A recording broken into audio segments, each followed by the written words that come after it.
सम्राट जी, जीएसटी अभी सरकार ने गिरा दिया 5 और 18, जो कि 12 और 28 था। इसके बारे में आप कुछ बताना चाहेंगे? There is a complete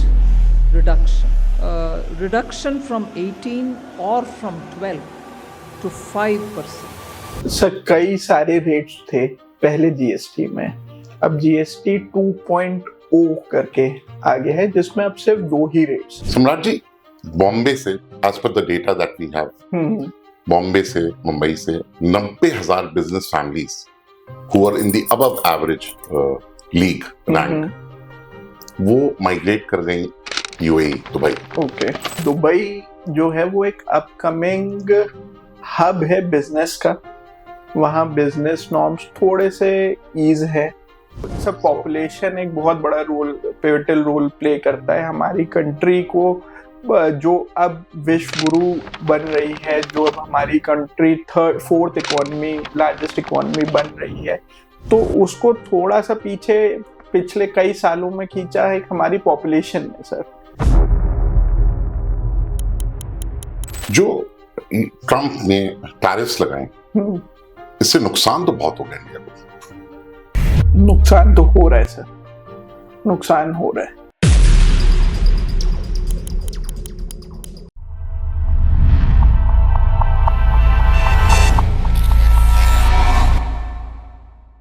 Hello viewers, I am your host Charanpreet Singh Bagga and welcome to another inspiring episode of the Indie Talk Show. This episode is brought to you by the ACE Group, where exclusivity meets accessibility.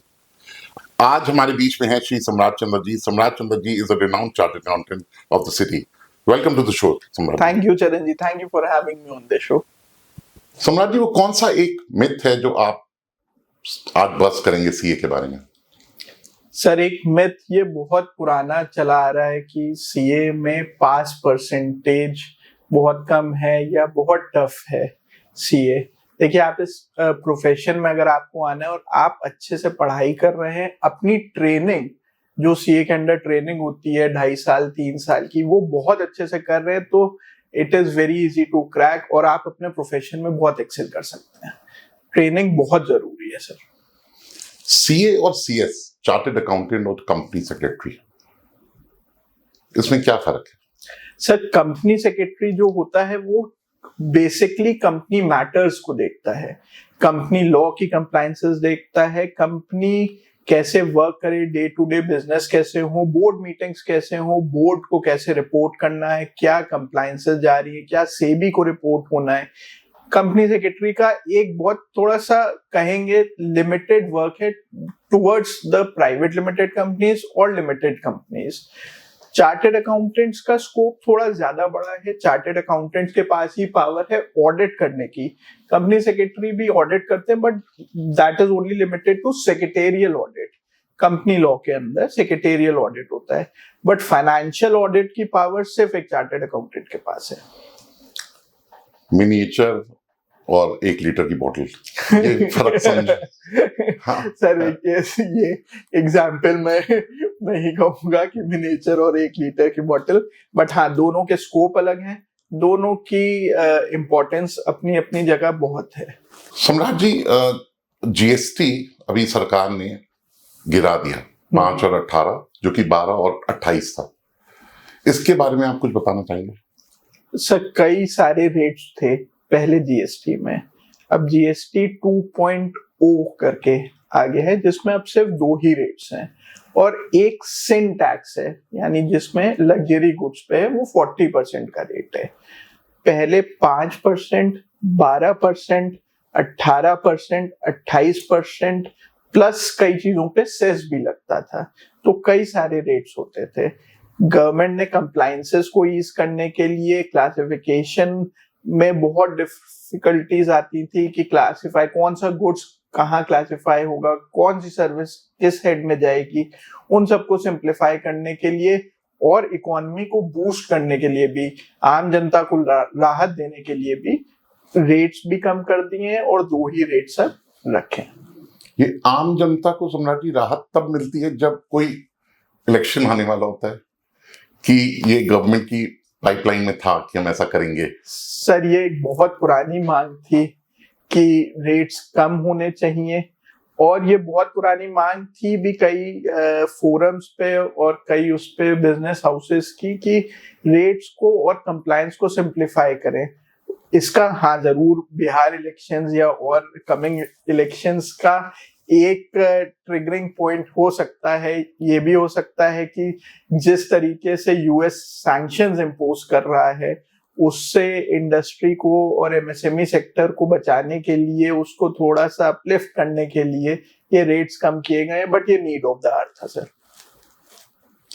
Need of the hour जैसे आपने अभी बताया ये थी, क्या वो 12 लाख पे no income tax on 12 lakh वो भी नीड ऑफ द आवर थी right before the Delhi election? वो तो बहुत जरूरी था। अब वो right before the Delhi elections, मैं फिर ये कहूंगा कि ये थोड़ा सा कहना कि है कि नहीं है, ये थोड़ा डिफिकल्ट है कि इलेक्शंस की वजह से था, बट ये नीड ऑफ द आवर थी सर। क्योंकि एक सैलरीड इंसान बहुत टैक्स दे रहा था, tax slabs on higher side थे पिछले कई सालों से, और इकोनॉमी को, जैसे मैंने कहा कि एमएसएमई सेक्टर को मार्केट में डिमांड क्रिएट करने के लिए, मार्केट में पैसा लाने के लिए ये नीड थी सर। 12 लाख तक का टैक्स छूट वाज मच नीडेड सर। सम्राट जी, अगर आजकल आप इंस्टाग्राम स्क्रॉल करिए या यूट्यूब स्क्रॉल करिए तो बहुत रील्स आती हैं, बहुत शॉर्ट्स आते हैं जिसमें प्रधानमंत्री एमएसएमई लोन दिया जा रहा है विदाउट अ कोलैटरल। तो वो सारे स्टार्टअप्स को दिया जा रहा है या बैंक उस पे कैसे कॉल लेता है? सर ये जो लोन है, जो एमएसएमई लोन है, ये up to from 5 lakh rupees से स्टार्ट होके ये अप टू 10 करोड़ कर दिया है इस फाइनेंशियल ईयर से। फाइनेंशियल ईयर 25-26 से बजट में ये अप टू 10 करोड़ दे दिया है। आप अगर अपना कोई बिजनेस स्टार्ट करना चाहते हैं और कोलैटरल नहीं है एंड आप एक एमएसएमई है, मीडियम एंड स्मॉल एंटरप्राइज हैं, तो आप बैंक को अप्रोच कर सकते हैं। एमएसएमई का एक पर्टिकुलर पोर्टल भी गवर्नमेंट ने लॉन्च किया हुआ है, उस पे भी आप जाके अपनी डिटेल्स फिल कर सकते हैं, अपना प्रोजेक्ट बता सकते हैं, और बैंक्स फिर उस पे कॉल लेके आपको collateral free loan up to 10 CR दे सकते हैं। तो जब इसमें कोलैटरल नहीं है तो क्या, जब कोई गारंटर ही नहीं है, तो ये अगर कोई स्टार्टअप फेल हो गया और नहीं पे कर पाया, कोई बिजनेस वेंचर स्टार्ट हुआ और नहीं पे कर पाया, तो वो बैंक को कैसे भरा जाएगा? सर इन लोन्स में एक फीस होती है CGTSME फीस होती है सर, और वो एक percentage of the loan amount होती है। It works just like your insurance की फीस। तो ये सेंट्रल गवर्नमेंट स्कीम है, सेंट्रल गवर्नमेंट के इंश्योरेंस में उसका एक तरीके का प्रीमियम जाता है, और अगर आप फेल होते हैं, कोई स्टार्टअप फेल होता है, तो सेंट्रल गवर्नमेंट उसी फंड से बैंक्स को रीपे करती है। तो एक तरीके से ये सेंट्रल गवर्नमेंट बैंक लोन्स है and secured by an insurance. Secured by insurance. सम्राट जी, एक अभी और कानून पास किया गया जिसमें ये था कि checks will be cleared the same day from October 6th if I'm not wrong. October 4th sir. October 4th। वो क्या है सर? आरबीआई ने अगेन एमएसएमई सेक्टर को हेल्प आउट करने के लिए ये लेके आई है कि जो क्लियरिंग होती थी चेक्स की, जो 2 दिन 3 दिन लगते थे, आप बैंक को चेक देते थे, बैंक फिर क्लियरिंग हाउस भेजता था, वो क्लियरिंग हाउस से 1 दिन 2 दिन में क्लियर होके आता था, वो टाइम लिमिट घटा के विद इन 1 डे कर दी है। This will start from 4th of October 2025। आगे ये फेज 1 है सर आरबीआई का। फेज 2 में ये आ रहा है सर कि विद इन 2 to 3 आवर्स आपका चेक क्लियर होगा। इससे जो फ्लोट था, जब आप चेक आपको मिला, आप चेक जमा कराने गए और चेक जमा कराने के बाद 2 दिन 3 दिन में पैसा आता था, ये फ्लोट एक तरीके से खत्म हो जाएगा। प्लस इससे नेगोशिएबल इंस्ट्रूमेंट एक्ट में जो केसेस होते थे वो भी बहुत कम होंगे, लिटिगेशन कम हो जाएगा। अगर बाय चांस आपको किसी ने चेक दिया और वो चेक 2 दिन 3 दिन में क्लियर पहले नहीं होता था, तो आप उसके अगेंस्ट फिर नेगोशिएबल इंस्ट्रूमेंट एक्ट में 138 में आप केस करते थे। अब उसकी जरूरत नहीं पड़ेगी, banks with in same day दूसरी पार्टी को बता देंगे कि आपके पास फंड नहीं है, आपका चेक बाउंस होने वाला है, आप उनको पहले से ही इंटीमेट कर सकते हैं या अपने अकाउंट्स में फंड्स डाल के वो चेक क्लियर करा सकते हैं। तो लिटिगेशन भी इससे बहुत बचेगा sir. So this is a very smart move. This is a very smart move. This move will ensure कि हाँ वर्किंग कैपिटल साइकिल जो है वो एक बिजनेस हाउस की वो जहाँ 2 3 दिन रुकती थी वो ना रुके और जल्द से जल्द उसके पास पैसा आए। तो उसमें कैश फ्लो भी बढ़ेगा। कैश फ्लो 100% बढ़ेगा सर। सम्राट जी, बॉम्बे से as per the data that we have, Bombay से मुंबई से 90,000 business families who are in the above average league rank वो माइग्रेट कर गई यूएई, दुबई। ओके, इसके पीछे क्या कारण होगा? सर देखिए, दुबई जो है वो एक अपकमिंग हब है बिजनेस का।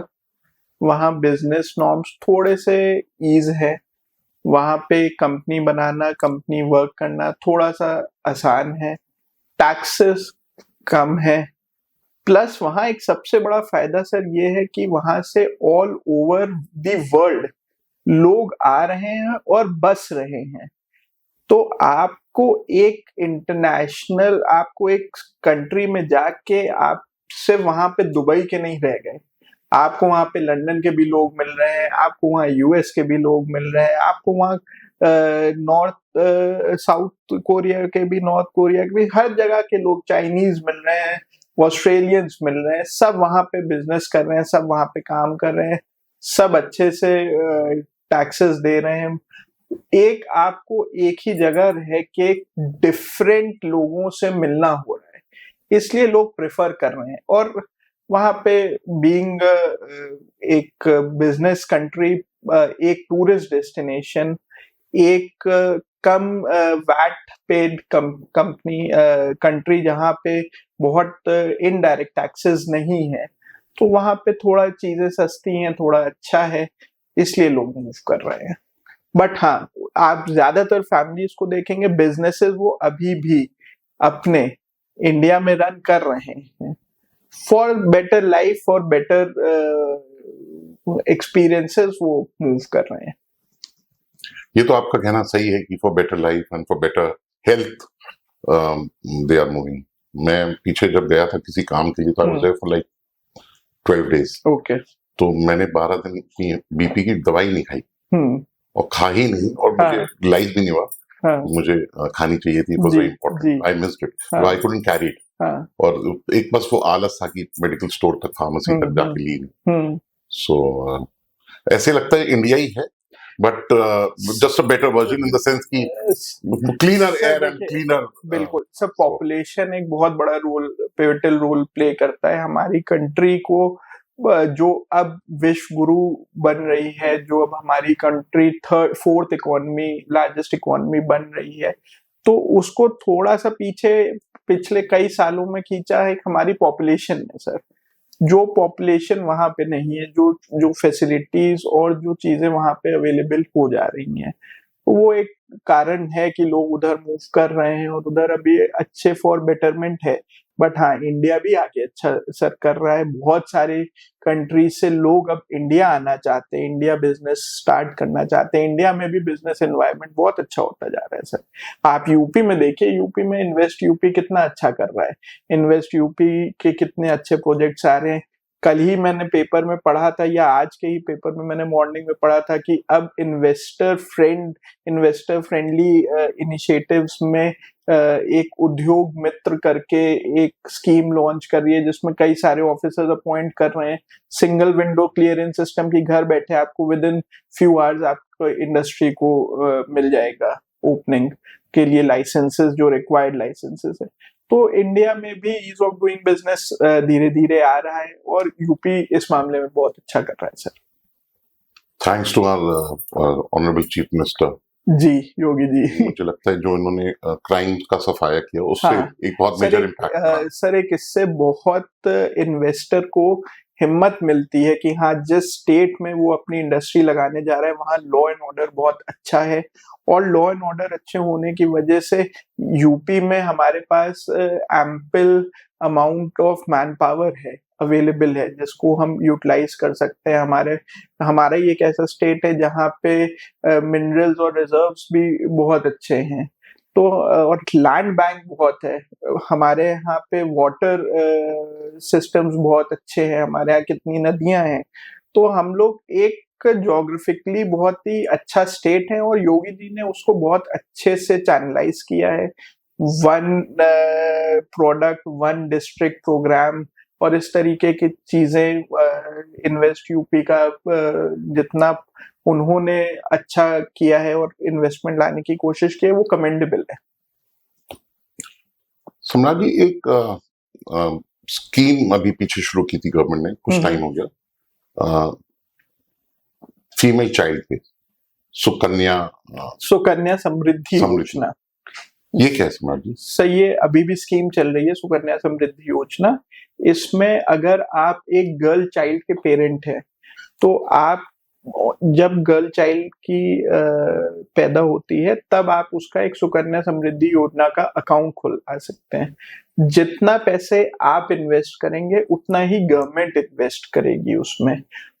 उसका withdrawal upon after only after 18 years of age है, जो पढ़ाई के लिए या उसकी शादी के लिए यूज हो सकता है, और उसमें इंटरेस्ट भी मिलता है जो टैक्स फ्री है।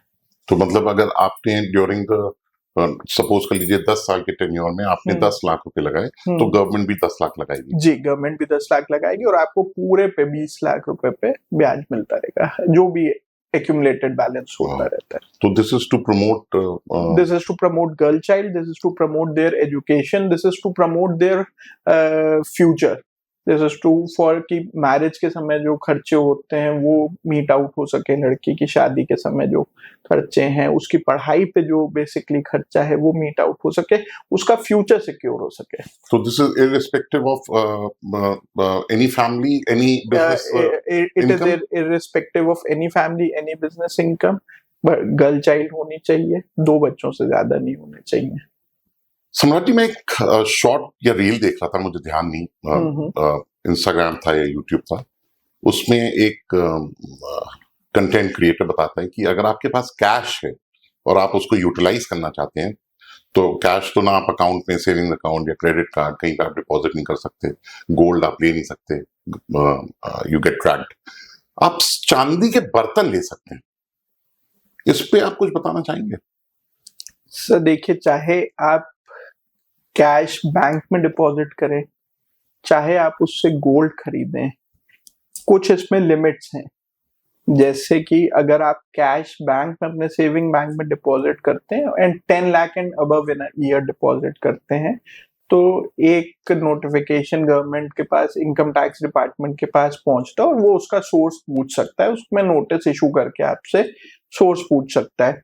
उसी तरीके से 2 लाख से ऊपर आप कभी भी गोल्ड खरीदेंगे अगर, तो आपके पास इक्विवेलेंट अमाउंट की पेनल्टी आ सकती है, both on buyer and seller. उसी तरीके से चांदी भी है सर, लेकिन चांदी के बर्तन जो पहले ये में थी कि चांदी के बर्तन जो हैं, वो यूटेंसिल्स जो हैं, वो एक पर्सनल असेट है, और पर्सनल असेट पर टैक्स नहीं है अगर कभी बेचते हैं, अनलेस एंड अनटिल आप ये प्रूव कर ले जाएं कि चांदी के बर्तन में आप खाते हैं, आपका डेली यूसेज है, तो आप उसको टैक्स फ्री कर सकते हैं, नहीं तो उसके ऊपर उसकी सेल पे भी टैक्स है। और खरीदने पे तो एनी विच वेज आपको उसके खरीदने का सोर्स प्रूफ करना है। तो ये कहावत सही है कि इंस्टाग्राम की जो या रील्स हैं, दे आर वेरी डेंजरस, क्योंकि ये they give you only half knowledge. Sir half को स्टोरीज होती हैं, कहीं से सुना कहीं गया, क्या सुना क्या बोला, किसी को क्या समझाया गया, उसने आगे क्या किया, तो इन पे कभी भी स्टोरीज नहीं, अपने कंसल्टेंट्स को कंसल्ट करें इन सब चीजों से पहले। पता लगा कैश वाले सब पहुंच गए बर्तन लेने, सब बर्तन लेने पहुंच गए, और सबका सर सोर्स, कैश का सोर्स होना चाहिए। आपके पास कैश का सोर्स है, आप बर्तन खरीद लो, आपके पास कैश का सोर्स है, गवर्नमेंट कहीं नहीं रोकती है आपको कि आप कोई भी चीज कैश में नहीं ले सकते। आपके पास कैश बिजनेस कर रहे हैं, आप कैश एक्सपेंसेस पे जरूर रोक है कि आप 10,000 से ऊपर कैश एक्सपेंस करेंगे तो वो एज एन एक्सपेंडिचर काउंट नहीं होता, लेकिन उसमें भी कोई कुछ छोटी छोटी चीजें जो है उसके प्रोविजंस हैं, कुछ उसके एग्जेम्पशंस हैं कि जिसमें आपको अलाउड है ये करना। लेकिन एज अ पर्सनल आपके पास कैश है, आप कैश से कपड़े खरीदिए, आप कैश से फोन्स खरीद लीजिए, आप कैश से ज्वेलरी खरीद लीजिए, आप बर्तन खरीद लीजिए। सोर्स होना चाहिए। गवर्नमेंट कभी भी आपसे पूछे कि हाँ आपने ये कहाँ से खरीदा, तो उसका सोर्स होना चाहिए कैश का। अगर बुक्स में आपके पास कैश इन हैंड, अगर बुक्स में आपके पास कैश इन हैंड है तो आप जितने आसान तरीके से बता रहे हैं कि कोई दिक्कत नहीं, गवर्नमेंट पूछ लेगी और आप जवाब दे दीजिए। हाँ। जब गवर्नमेंट और खासकर आईटी डिपार्टमेंट पूछता है तो आधों को तो हार्ट की प्रॉब्लम हो जाती है। अब तो सर आईटी डिपार्टमेंट ने नोटिसेस बहुत कम कर दिए हैं। फेसलेस स्कीम आपने सुनी होगी, वो आ गई है। अब आपको डायरेक्टली ऑफिसर से इंटरेक्ट नहीं करना, आपके पास नोटिस आएगा, आपको फेसलेस मैनर में उसका रिप्लाई करना है कंप्यूटर पे बैठ के। ऑफिसर जो है वो, आपको ये नहीं पता कि आपका असेसिंग ऑफिसर चेन्नई में बैठ के आपका केस कर रहा है, कि वो बॉम्बे बैठा है, कि वो आपका लखनऊ के लखनऊ ही बैठा है। तो अब तो बहुत सर कन्वीनियंट हो गया है। स्क्रूटनी के नॉर्म्स हैं वो बहुत लिमिटेड हो गए हैं। गवर्नमेंट जो इनकम टैक्स डिपार्टमेंट है वो चलता है सर कोष मूलोदंड पे के कंसेप्ट पे। अब कोष मूलोदंड के साथ वो एक सर्विस प्रोवाइडर भी बन रहा है। वो अपने आप को बिल्कुल रिवैम्प कर रहा है और एज अ सर्विस प्रोवाइडर आ रहा है। आजकल हम लोग देख रहे हैं इनकम टैक्स डिपार्टमेंट में बहुत सारे आउटरीच प्रोग्राम्स हो रहे हैं, बहुत एजुकेटिव प्रोग्राम्स हो रहे हैं। असेसीज को बहुत इनवाइट किया जा रहा है डिपार्टमेंट में इंटरेक्शन के लिए, उनकी समस्याओं का हल करने के लिए। कोई पुराने रिफंड बचे हुए हैं वो नहीं इशू हो रहे हैं, उसके लिए कैसे आप अपनी टैक्स फाइलिंग करें, इन सब चीजों पे भी एजुकेशन दी जा रही है, आउटरीच प्रोग्राम हो रहे हैं। तो डिपार्टमेंट, जैसे मैंने आपको पहले बताया, कि एक सर्विस प्रोवाइडर के मोड में अब आ गया, ना कि सिर्फ एक टैक्स कलेक्टर के मोड में। वो फियर फैक्टर कम हो गया। वो फियर फैक्टर बहुत कम हुआ है सर, बहुत कम हुआ है। हाँ, लेकिन जो टैक्स इवेट कर रहे हैं सर, जानबूझ के इवेट कर रहे हैं, उनकी भी इंफॉर्मेशन अप टू डेट जाती है डिपार्टमेंट पे और सही टाइम पे उनके ऊपर रेमेडियल एक्शंस लिए जाते हैं in the form of search and seizures या नोटिस, स्क्रूटनी, असेसमेंट्स उसमें। तो ये डिपार्टमेंट जैसे आपने बताया बहुत बिजनेस फ्रेंडली हो गया है और इंफॉर्मेटिव हो गया है और इसने अपना फियर फैक्टर कम कर दिया। ये इसलिए तो नहीं कि कोई और डिपार्टमेंट आगे आना चाह रहा है तो ये बैकफुट पे जा रहे हैं? नहीं सर, ऐसा नहीं है। हर डिपार्टमेंट का अपना एक काम है, ठीक है। जिन डिपार्टमेंट्स की आप बात कर रहे हैं उनका एक काम बहुत लिमिटेड है। वो उनका काम ही शुरू कई चीजों के बाद, कई सारी चीजें हो जाने के बाद शुरू होता है। डिपार्टमेंट का, इनकम टैक्स डिपार्टमेंट का काम टैक्स कलेक्शन से लिमिटेड है। टैक्स कलेक्शन पे वो यही चाहता है कि डायरेक्ट टैक्सेस पे आप गवर्नमेंट को जो टैक्सेस ड्यू हैं वो ड्यू टाइम पे टैक्सेस पे करिए, और उसी वजह से हमारी इकोनॉमी बढ़ रही है सर। एक आम व्यापारी में जीएसटी का डिपार्टमेंट का बहुत भय है, फियर है, बहुत ज्यादा। और कई व्यापारियों से मेरी बात हुई, वो बहुत प्रताड़ित फील करते हैं जीएसटी डिपार्टमेंट से। ऐसा क्यों? सर अभी जीएसटी जो है वो एक नया एक्ट है, अभी 2017 में आया, 8 साल हो रहे हैं, और बहुत डायनामिक एक्ट है ये जीएसटी। इसमें भी 3 तरीके के एक्ट हैं सर। एक है आईजीएसटी, एक है सीजीएसटी, और है एक एसजीएसटी, स्टेट टैक्स। धीरे धीरे व्यापारियों को और उनके कंसल्टेंट्स को अब चीजों पे बहुत क्लैरिटी आ रही है। जैसे रेट्स कम हुए, कंप्लायंसेस कम हुए, उसी तरीके से स्क्रूटनी के और उसमें चेकिंग के नॉर्म्स भी कम हो रहे हैं। अब बहुत सारे notices AI based, state government department जो है वो एआई बेस्ड इशू कर रहा है। तो अगर आपने कोई गलत काम नहीं किया है, कोई गलत टैक्सेस, ऐसा नहीं है कि गलत हेड में कर दिए हैं, या आपने कोई टैक्सेस जो पे करने चाहिए थे वो नहीं किए, तो वो एआई बेस्ड मॉडल ही पकड़ के आपका स्क्रूटनी का नोटिस इशू करता है। अच्छा, जीएसटी विभाग में एक बड़ी अच्छी चीज है, वो आपको पहले बता देता है कि ये प्राइमा फेसाई ये गलतियां मिली हैं। अगर आपको लगता है कि आपका गलत है और आपके कंसल्टेंट्स आपको ये बताते हैं कि हाँ इसमें टैक्स पे होना है, और आप टैक्स पे करके विदाउट एनी पेनल्टीज वहां से निकल सकते हैं। तो जो ये भय है, ये पुराना चीजों का चेंज से जो है भय है, और जीएसटी एक्ट में डरने की कोई जरूरत नहीं है। जीएसटी ऑफिशियल्स को पुलिस की और एक्साइज की तरह हथकड़ी लगाने का पावर है? जी can they handcuff you? Sir, they can send you to jail if the tax evasion is above 5 crores, and for that they have to, before arresting and giving sending you to jail, they have to prove it, और उनका satisfaction note होता है sir search में, search करने के लिए। तो search करने से पहले वो सेटिस्फैक्शन में आ जाना चाहिए कि 5 करोड़ से ऊपर का टैक्स इवेजन है, plus during the time of search अगर टैक्स इवेजन पकड़ा जाता है और असेसी जो है, जो ट्रेडर है, वो कोई टैक्स नहीं जमा कराता है, तो उनके पास बिल्कुल पावर है उसको जेल भेजने की, बट सब्जेक्ट टू, जी बिल्कुल, बट सब्जेक्ट टू कोर्ट्स। उसमें भी कोर्ट का इंटरफेरेंस, कोर्ट से परमिशन चाहिए होती है। पर मौके पे वो आपको दे कैन हैंडकफ? मौके पे सकते हैं। सर्च और रेड में क्या फर्क है? So one and the same thing. Search and raid is one and the same thing. Difference होता है सर्च में और सर्वे में as per income tax. Search आपकी पर्सनल प्रेमाइसेस पे भी हो सकती है, घर पे आ सकते हैं। सर्वे हमेशा आपका बिजनेस प्रेमाइसेस में और ऑफिस आवर्स में ही हो सकता है।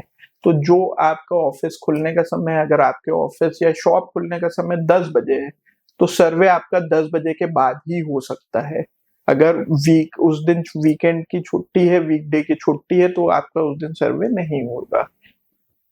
सर्च लेकिन एक सबसे हार्श एक्शन है, वो आपका घर पे भी हो सकता है, ऑफिस में भी हो सकता है, या उन सभी जगहों पे हो सकता है जहां पे डिपार्टमेंट के पास ये इंफॉर्मेशन है कि आपने कोई भी इंक्रिमिनेटिंग डॉक्यूमेंट्स या असेट्स या बुक्स ऑफ अकाउंट्स रखी हैं जिससे कि टैक्स इवेजन हो रहा है। जो ट्रम्प ने टैरिफ्स लगाए, इससे नुकसान तो बहुत हो गया इंडिया को। नुकसान तो हो रहा है सर, नुकसान हो रहा है। और आज फिर सुबह कुछ था कि टैरिफ फिर इम्पोज करने की उसने धमकी दी है। तो आई थिंक इसमें टैरिफ्स आर 50%। इस समय टैरिफ्स आर 25-50 सम आइटम्स पे, और इंडिया के सबसे ज्यादा नहीं सर, और भी कंट्रीज पे जो उसने, चाइना पे ज्यादा है, ज्यादा टैरिफ्स जो चाइना पे लगे।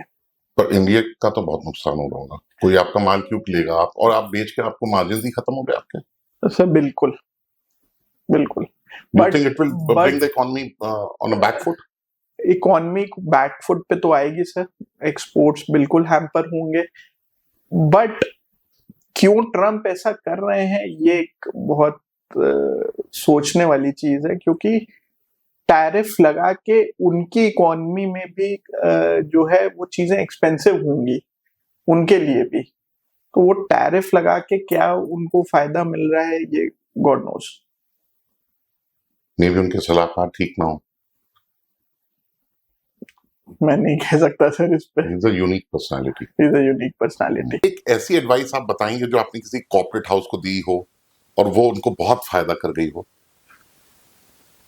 सर ये तो हर कॉर्पोरेट हाउस और उसके फैक्ट पे डिपेंड करता है कि उसको कब क्या चाहिए, बट हाँ, मैं ज्यादातर कॉर्पोरेट हाउसेस जो फैमिली ओन्ड कॉर्पोरेट हाउसेस हैं उनको मैं ज्यादा से ज्यादा ये एडवाइस देता हूँ कि always plan ahead for 10 to 15 years।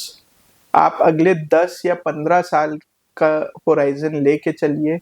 दूसरी चीज ये है कि आप आज का मत सोचिए आप बच्चे कैसा करेंगे, आपके बच्चे कैसा परफॉर्म करेंगे, उनका इंटरेस्ट क्या है, उसको लेके, और आगे फैमिली इक्वेशंस कैसे रहेंगी उसको लेके प्लान करिए।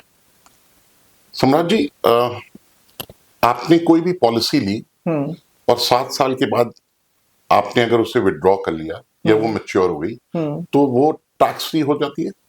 सर वो बिल्कुल टैक्स फ्री होती है, लेकिन उसके रेलेवेंट सेक्शंस में अगर वो टैक्स जो प्रीमियम है वो उन्हीं सेक्शंस में गया है, उन प्रोविजंस में सेक्शन 10 में एग्जेम्पशंस आती हैं, सेक्शन 10 के 10(10)(d) में अगर वो फॉल कर रहा है तभी वो एग्जेम्प्ट होगी, नहीं तो जो भी गेन होगा उसका वो टैक्सेबल होगा, but subject to capital gains tax. Samrat ji, जैसे कि एफडी का रेट पहले बढ़ा था ड्यूरिंग कोविड, अभी फिर गिर गया 6.75 के आसपास है, तो आप किसी को क्या एडवाइस करेंगे? It is better to invest in FD या गवर्नमेंट बॉन्ड्स?